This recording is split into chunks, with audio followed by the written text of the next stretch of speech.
안녕하세요. 오늘 청취자분께서 보내주신 자료 사사기, 타협과 신앙의 단절.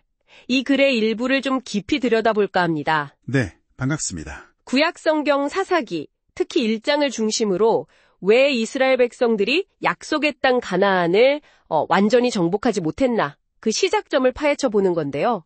이 자료는 사사기의 시작이 그냥 전쟁 기록이 아니라 이 타협이라는 작은 틈에서 시작된 신앙 실패의 이야기다, 이렇게 분석하고 있더라고요. 맞습니다.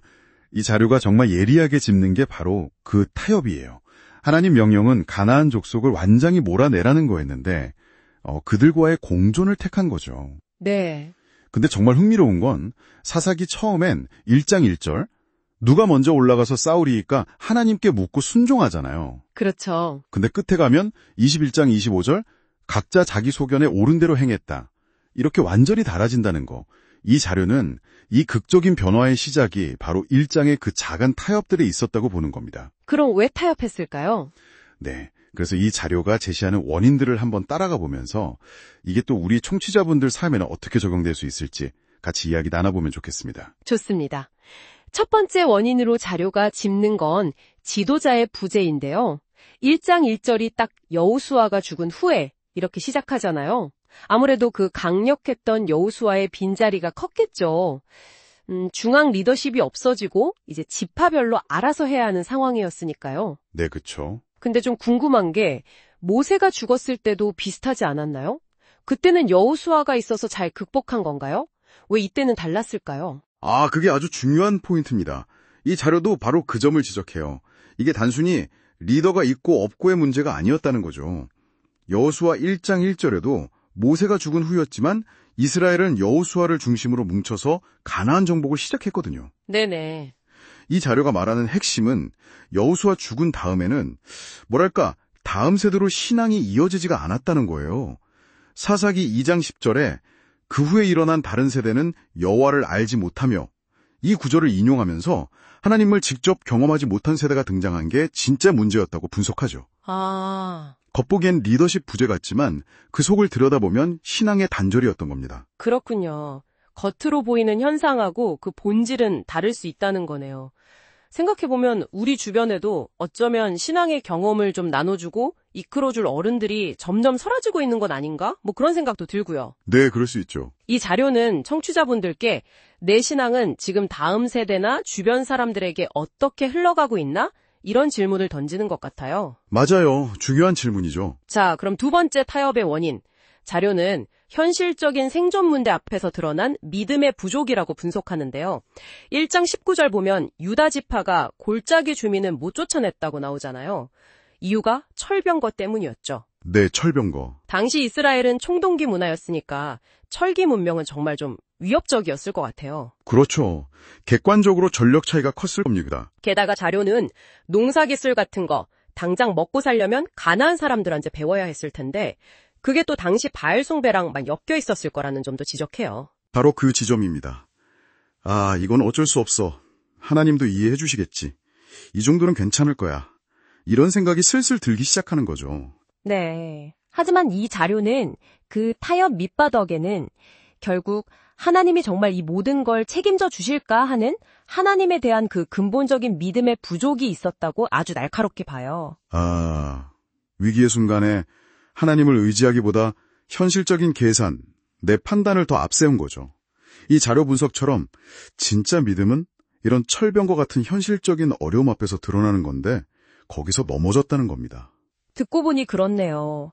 우리 시대에도 각자에게 다 철병거가 있겠죠. 학업, 취업, 돈 문제, 인간관계. 네, 많죠. 이런 거 앞에서 이 정도 타협은 현실적으로 어쩔 수 없어. 이렇게 생각하기 쉬운데 이 자료 보면서 청취자분들도 혹시 내가 하나님이 정말 내 삶 책임지실까?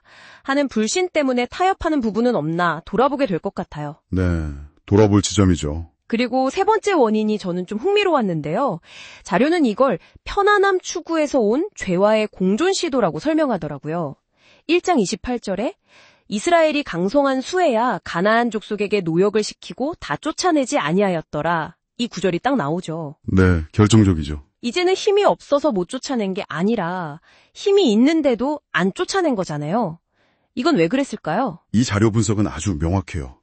그들을 그냥 노예로 삼아서 경제적으로 이득을 보고 또 당장 싸우는 불편함보다는 그냥 안락함을 택한 아주 실용적인 판단이었다는 거죠.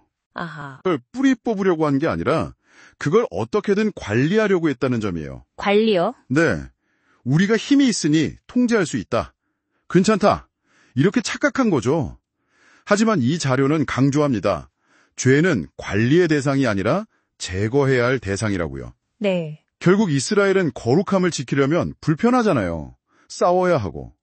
근데 그 불편함 대신에 죄를 옆에 두고 얻는 당장의 편안함, 이익을 선택해버린 셈이죠. 아, 관리하려는 죄라는 말이 확 와닿네요. 그렇죠. 우리 아내도 어쩌면 완전히 끊어내기 좀 부담스러워서 적당히 그냥 거리 두고 내가 통제할 수 있어 라고 생각하는 그런 죄의 영역이 있을 수 있겠다 싶어요. 이 자료는 혹시 청취자분들 마음속에 그 거룩함 지키는 불편함보다 안락함이라는 우상을 덧붙들고 있는 건 아닌지 점검해 보라고 하는 것 같네요. 네, 맞습니다. 정리하자면 이 자료는 이스라엘이 정진적으로 무너진 게 첫째는 지도력 공백 속에서 신앙 계승이 단절된 것, 둘째는 현실적인 어려움 앞에서 믿음이 부족했던 것, 그리고 셋째는 편안함을 추구하다가 결국 죄와 공존하려고 했던 시도, 이 세 가지 원인 때문이었다고 분석합니다. 어쩌면 이게 오늘날 우리의 모습과도 참 많이 닮아 있을 수 있다는 통찰이죠. 네, 그래서 이 자료는 결국 우리 힘만으로는 이 타협의 굴레를 끊어낼 수 없다고 이야기합니다. 대신에 전혀 타협하지 않으시고 끝까지 순종하신 완전한 모델이신 예수 그리스도가 필요하다고 제시하죠. 그렇죠. 예수님의 십자가는 죄와는 정말 공존이 불가능하다는 걸 보여주는 동시에 또 그분의 은혜 안에서 우리가 다시 시작할 수 있다는 희망을 준다고요. 맞습니다. 이 자료가 마지막으로 강조하는 포인트가 참 중요한데요. 타협을 이기는 진짜 힘은 단순히 내가 의지를 강하게 가져야지 하는 걸 넘어선다는 거예요. 그게 뭐냐면 바로 주님을 아는 기쁨, 그분을 사랑하는 마음이 죄가 주는 어떤 일시적인 즐거움보다 훨씬 더 커지는 데 있다는 거죠. 그 기쁨이 우리를 타협에서 자유롭게 하고 거룩한 삶으로 나아가게 하는 진짜 동력이 된다는 그런 분석입니다. 정말 그러네요. 이스라엘 백성들처럼 혹시 청취자 여러분 안에 아직 남겨두고 이 정도는 괜찮아 라고 타협하면서 공존하고 있는 나만의 가나안 족속은 무엇인가요? 오늘 이 분석을 통해서 죄와 타협하기보다는 주님 안에서 오는 그 참된 기쁨을 선택하기 위해서 내가 구체적으로 뭘 할 수 있을까 잠시 생각해 보시는 시간을 가져보시면 좋겠습니다.